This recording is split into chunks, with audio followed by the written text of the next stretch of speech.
if you're marketing for a B2B manufacturer, I'm going to tell you something you probably already know, but you probably haven't said out loud. Your marketing is transactional, and that's killing your growth. You're on ads, and they say buy now, and you spend 100k, 200k, 300k a month on these ads, and they're just like buy my blah blah blah.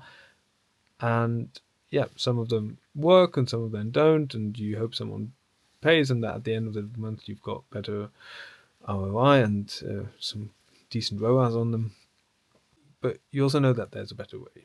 You've already seen others do it, and it's called relational marketing. So where you build trust and a relationship with the people that actually buy from you. And obviously you're stuck, and that's not really your fault. The reason is, well, we'll get into the reasons why you are stuck, but also we're going to just have a look how you actually get free. So roadblock number 1, your dashboard. Okay, so you kind of look at your marketing metrics, and what do you see? Well, you see impressions, you see clicks, cost per lead, CTR, whatever, and those are mainly transactional metrics, and that's fine. We need to measure them. I'm not against it. The thing is that they just measure the activity of the purchase, but not the relationship. And your CFO looks at those numbers, and you have to justify what you're doing, right? So, but then he's making the decisions, or she, and that's probably not who you want to be making the marketing decisions, because yeah, that might work for a quarter, but it's not going to help you get out of the price wars. It's not going to help you build a moat, right? These are not the things that CFOs are usually known for solving. So I don't want to tread on anyone's toes, but that's just the fact. So the relational marketing metrics just aren't in those numbers you're tracking there. So if you're going to be using a ruler to measure temperature, that's just not going to really work, right? And what we want when we pitch relational marketing, so content, thought leadership stuff, nurturing sequences, all of that, then we kind of have to give the CFO something, because he's going to say, I don't see the return on invest, right? And then you lose because you don't have anything better to offer them. So that's what you should be talking is, well, there's other things we can have a look at. So how long do people engage with your content, right? How many qualified conversations start without cold outreach? Now, how much shorter is your sales cycle when you've consumed your content first? And what's your referral rate? These metrics also exist, but you're not tracking them. So I hope you write them down, because this is not a really great fancy production. This is my 38th birthday. It's my first piece of content for this, and I just wanted to grab the camera and make this for you. So your dashboard needs updating. Look at those numbers. Engagement length, qualified conversations without cold outreach, the sales cycle duration versus of people who've consumed your content versus haven't.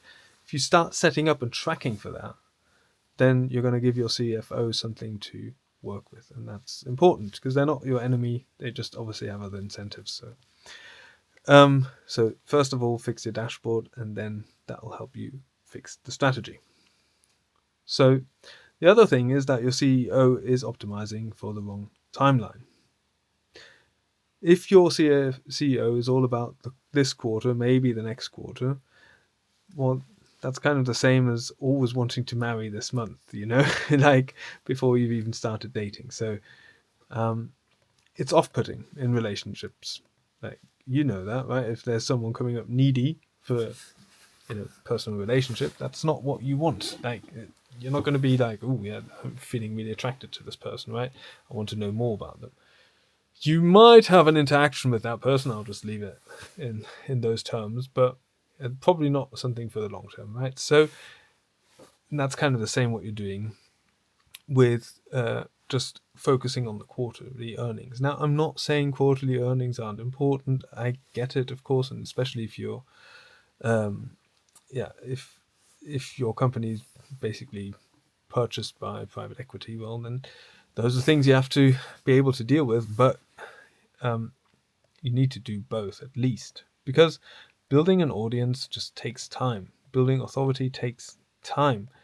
And building assets that generate inbound, well, it can start this quarter, but it's going to build over time. It's going to get more and more. The more assets you generate, the more value, the more time someone actually can consume your content, right?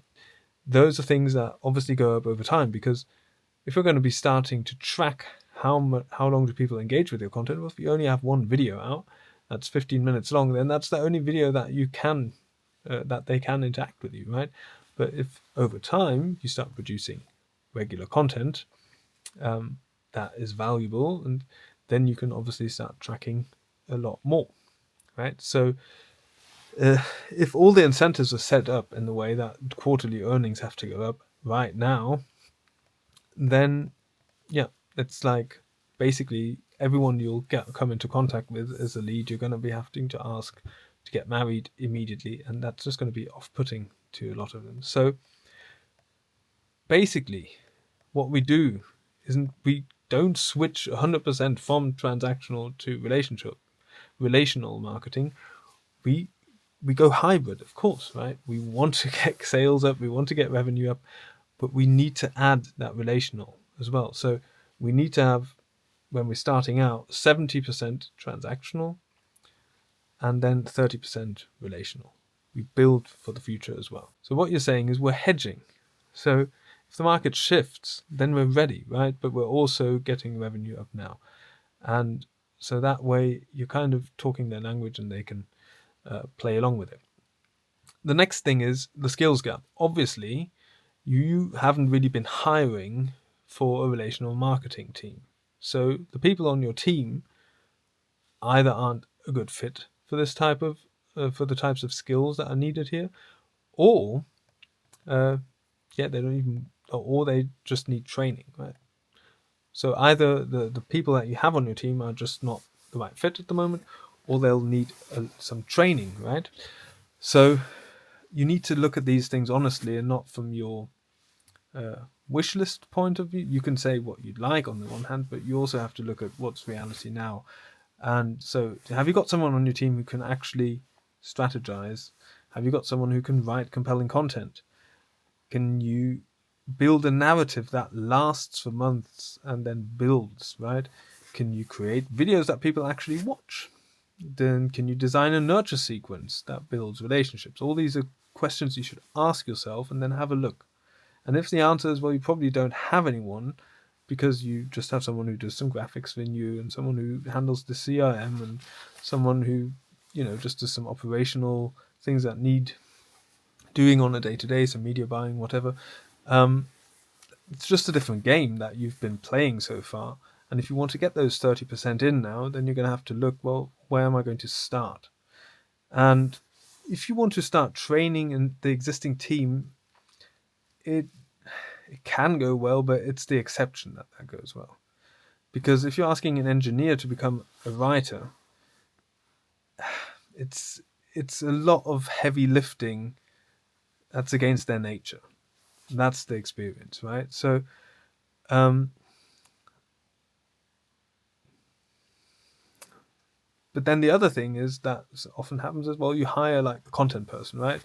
But this person is completely isolated, has no authority, and produces content that no one cares about. So they write scripts or whatever, and then at the end of the day, it's just a script lying there that no one knows who's going to be in front of the camera because this hasn't been thought through. And so those are the two ways you don't want to go about it, really. You don't want to train an engineer to become a writer, and you don't want to hire someone who then has no authority, who's just producing output but can't produce results because the output never reaches the target audience. And so you have two options now. Either you partner with someone who has the skills, they build the system, train your team, and then hand it off, or you hire senior talent from outside your industry, someone who's done relational marketing in another vertical and can adapt it to your vertical. So just leaving it to your current team to figure it out is, it's not proven to be a good strategy. Now, the next thing is you might be wanting to have an agency do this for you, right? So because But the problem here is that your agency gets paid for campaigns, for deliverables, and for execution. But relational marketing means more owned assets that you belong to you and less dependency on the agency, right? So if you see that, right, what the agency gets paid for and what relational marketing often brings about, at the end of the day, you're going to see, well, they're not incentivized to go along with that because, yeah, if you're less dependent on them, it's kind of like having a landlord, like asking your landlord to help you buy a house. It's just not really they're going to be like, oh, that's a great idea. And then they'll just never do it, right? So if the company says, well, we want to build content, thought leadership, relational approach, the agency says, absolutely. And here's a content calendar with 47 posts per month. And then the company spends 6 months posting and gets nothing and then goes back to transactional, right? And the reason why that failed is the agency optimized for volume. So that's posts per month because that's how they justify their retainer. And relational marketing optimizes for depth. One piece of content that actually shifts belief, right? And not just breadth. And that's the shift you have to look for, right? Either find a partner whose incentives align with building your assets or build it in-house and accept you'll need different people. What doesn't work, expecting your campaign-based agency to transform into a relational partner.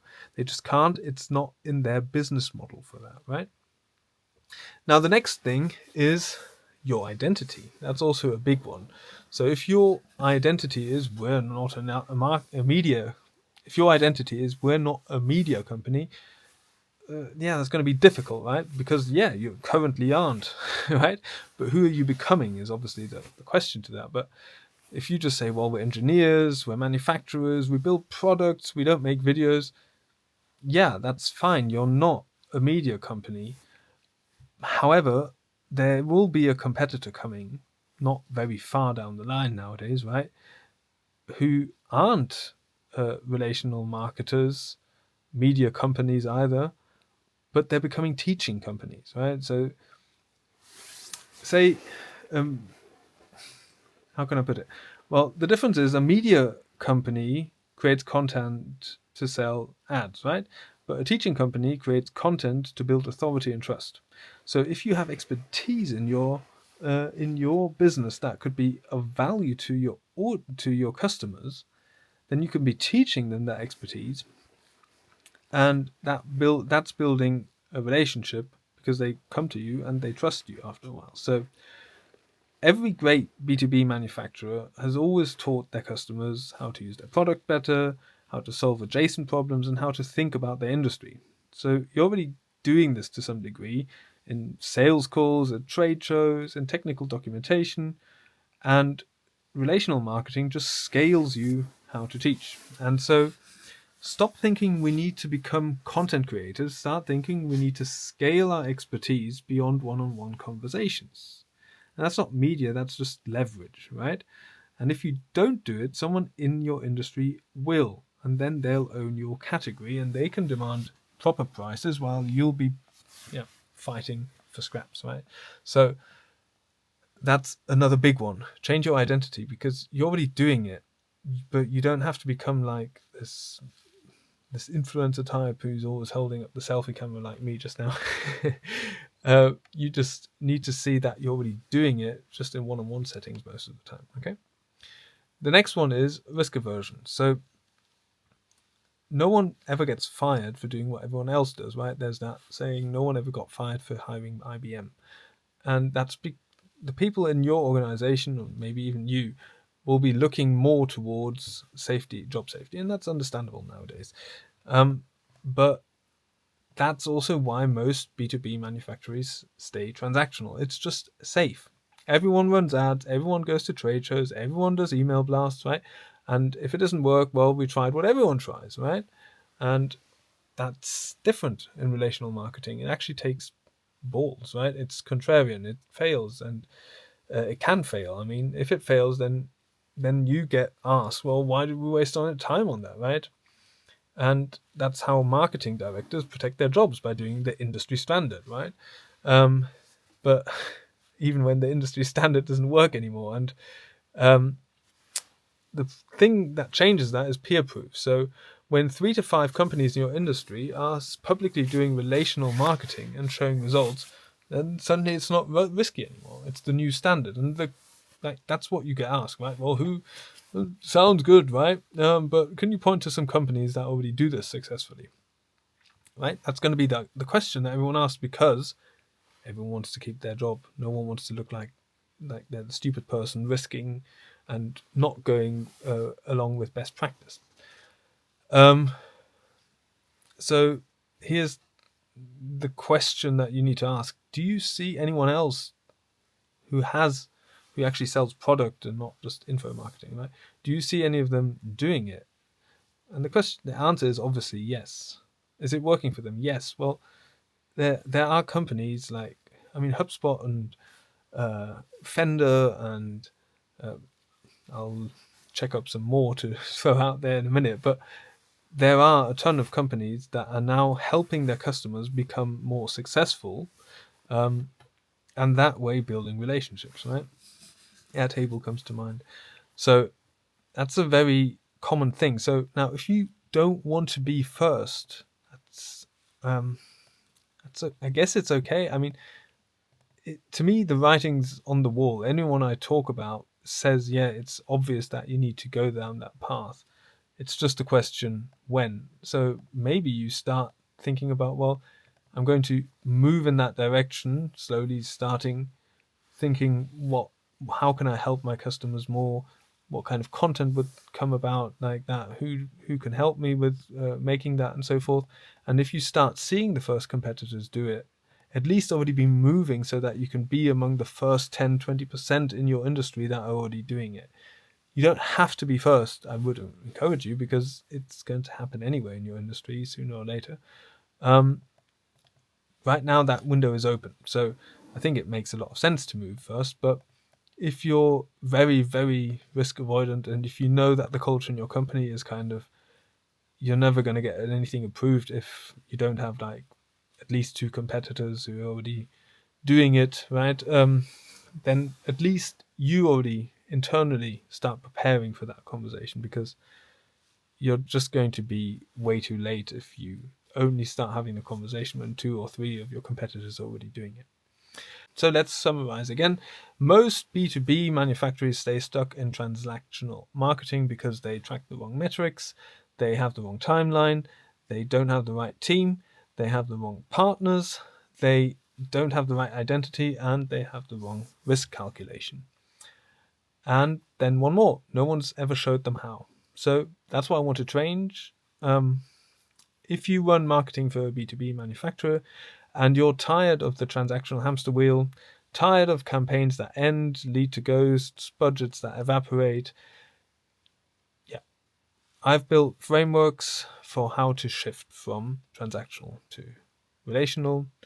It's an actual process that you can follow. So it starts with an audit, of course. What assets could you build from the expertise already in your organization? And if you like, well, we can talk about that. So there'll be a link somewhere that you can hook up with me, either DM me or just book a call if you're watching us on YouTube. And if you're ready to build, do that. If you're just curious, shoot me a message. But the companies that will figure this out in the next 24 months will have an insurmountable advantage. It's just obvious. The writing's completely on the wall. And anyway, we can go through the numbers some other time. You can challenge me on that, but I think the data is there to support that claim. So, the question is do you want to be on those with that advantage, or do you want to be renting attention while your competitors own it? So that's the question I want to leave you with. Thanks so much for your attention. Leave a like there, subscribe, whatever. God bless. Bye-bye.